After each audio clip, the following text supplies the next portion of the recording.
What is up, you guys? Austin here. So I'm going to be starting a series where I do a day in the life of a respiratory therapist. I'm going to be going through different things such as the ED, the ICU, what I do on the floors, maybe different ICUs such as the CVICU compared to like the regular ICU, a step-down unit, and then I may even get someone else that I'll interview for the NICU. I'm going to bring you guys to the start of my day to the end of my day.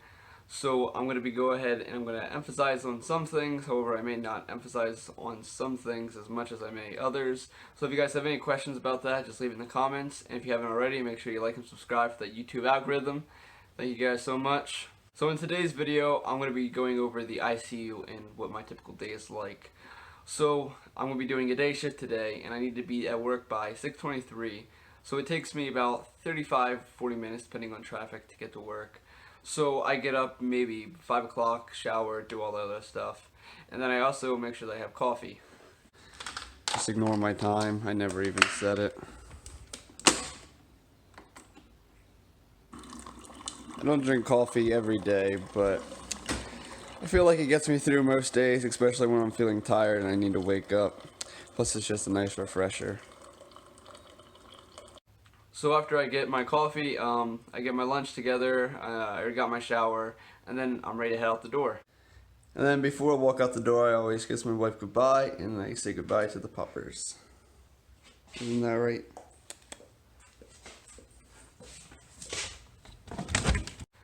Once I get to work, there's a special parking lot where all the employees will park. So I work at a medium-sized hospital, so it's not the largest one there is, however it's not the smallest one. We have a decent-sized ICU, a decent-sized amount of beds within the hospital. So I have some pretty good experience. We're also a level 2 trauma center. Our ED is frequently busy. We're in a pretty populated area. However, there are other hospitals around us, so they sometimes take some of our patients.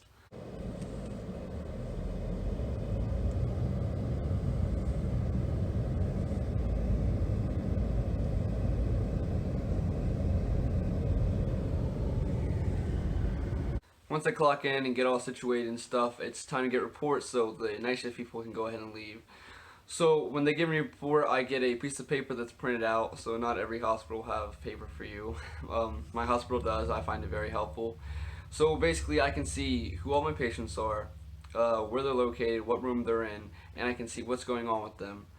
We also will have like a little comment section within the piece of paper that we can type up on Epic, which is the software that we use. So if I want to put in the last ABG that I got from my patient, I can go ahead, I can do that. So the next person can see it.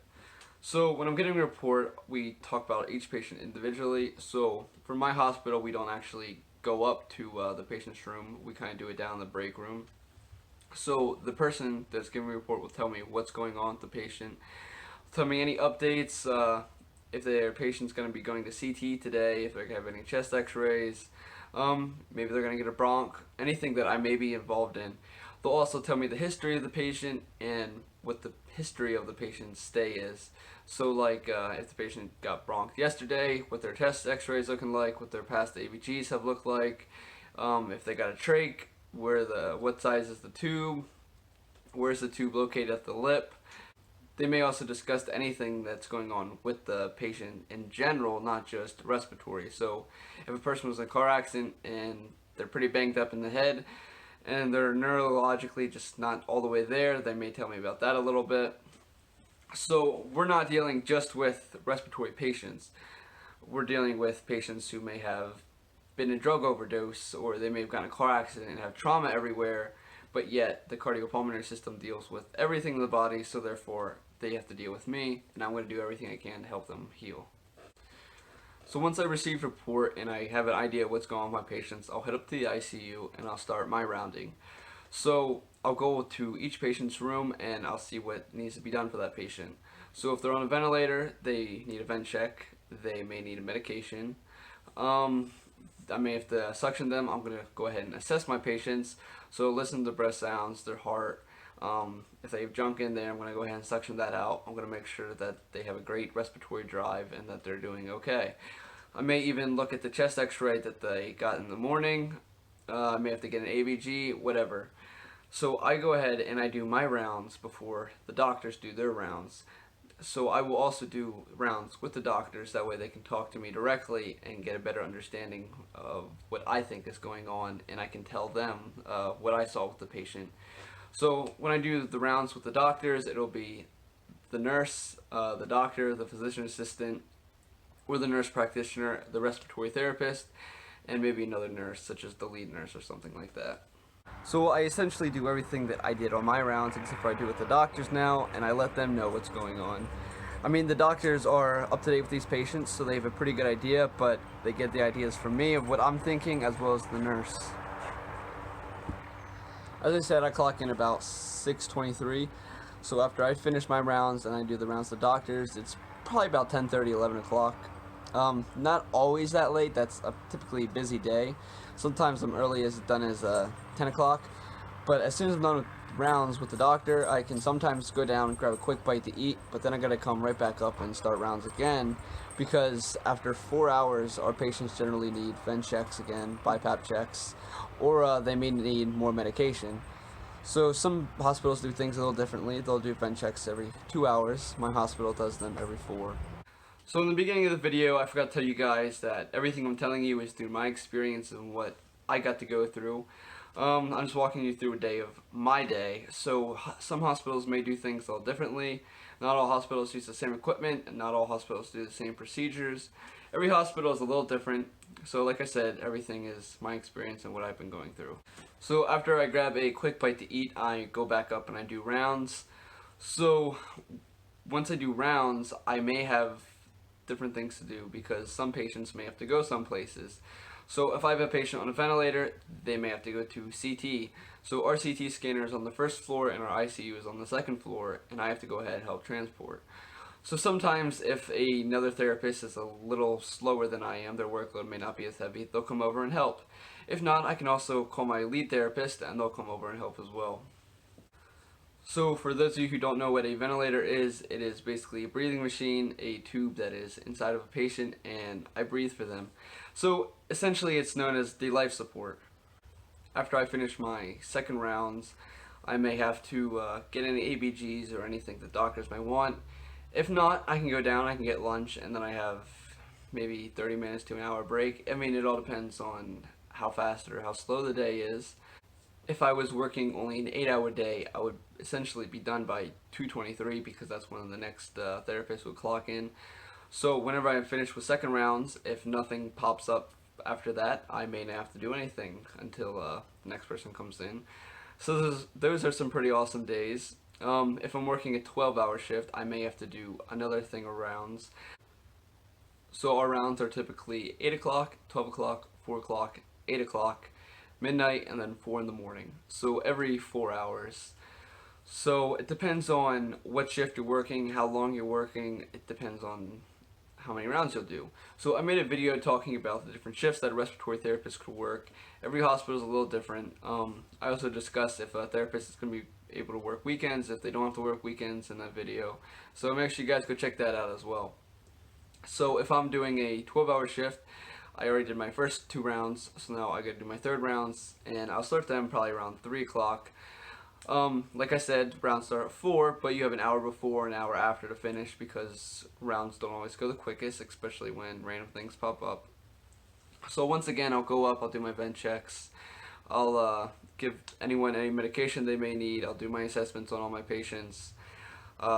If the doctors put any orders in to make any vent changes, I'll go ahead and I'll do that. So I may also need to get a ABG again. If anyone needs to go to CT scan, I'll go ahead and do that. Another thing doctors sometimes do is they like to bronch patients. So they'll typically do that if a patient has a lot of gunk in their lungs, or if something may be stuck. So I have to go ahead and assist with that. I will control the ventilator and make sure everything goes proper with that. After I finish my third rounds, I am essentially done for the day, kind of. Those were my last rounds in a 12-hour shift. So after I do them, I can go ahead and get dinner, and then I can kind of just mosey around the ICU unless someone absolutely needs me, or if the doctors need me. I don't really have too much to do, but I definitely want to stay up to date with my patients, and I just want to be there in case anyone needs me. But essentially, the next rounds will be for the next respiratory therapist that's coming in. So I don't really have anything definite to do. However, I'm not going to be that respiratory therapist that doesn't want to do anything. Sometimes throughout the day, if the ICU isn't super busy, I can finish rounds before other people finish their rounds, so I'll go help other respiratory therapists. Maybe I'll go up to the floors and help someone, or I'll run over to another ICU and I'll help them. So sometimes, if the ICU is very, very slow, I'll get the ICU and maybe half of a floor or something, like 3 or 4 breathing treatments. Something that isn't super busy, but it's busy enough that way I can take it with the ICU. I enjoy being in the ICU because I see many things. All of our traumas, most of them go to the ICU. If you're in the ICU, you most likely have something critical going on with you. So I see some pretty bad things. I see the worst of the worst. But it's awesome because when someone is knocking on death's door and they come back and they're fully healed, that's an amazing feeling because you help them. Taking someone off of the ventilator, off of life support, is an amazing feeling as well. You do lots of that in the ICU. Unfortunately, some other things that we do is we have to pull the plug, kind of. So what that means is if someone can't live without the ventilator and they have it in their will, or their family member decides that the patient doesn't want to live anymore, sometimes we do have to pull the tube. So that will happen more likely in the ICU because that's where all the ventilator patients will go. Being in the ICU, you also get to see many different procedures done. So you get to see arterial lines put in, PICC lines put in. I've also even seen a chest get cracked open at the bedside in the ICU. So this was in the CVICU, so I'll go ahead and leave that story for that video, so make sure you guys see that. But that was awesome because I would be literally bagging the patient and you'd see the lungs inflate, deflate, inflate, deflate. So when patients code, so basically they're going to cardiac arrest or their heart stops, this happens more not in the ICU. It also does happen in other parts of the hospital. But in the ICU it happens a lot because these patients are in critical condition. Can the ICU be stressful? At times, it definitely can, especially if it's busy. And if family members are in there and they're all crying, that gets a little sad sometimes, but I mean, you're helping people, you're healing them. So going back to healing the patients and seeing them go full health after knocking on death's door, that's an amazing feeling. So I enjoy working the ICU much more than I do the floors. I also enjoy the ED. So make sure you guys check those videos when they come out. I'll be able to elaborate on them, tell a little bit more stories. So if you guys have any questions, make sure you guys leave in the comments, and I'll see you in the next one. Hope you guys enjoyed.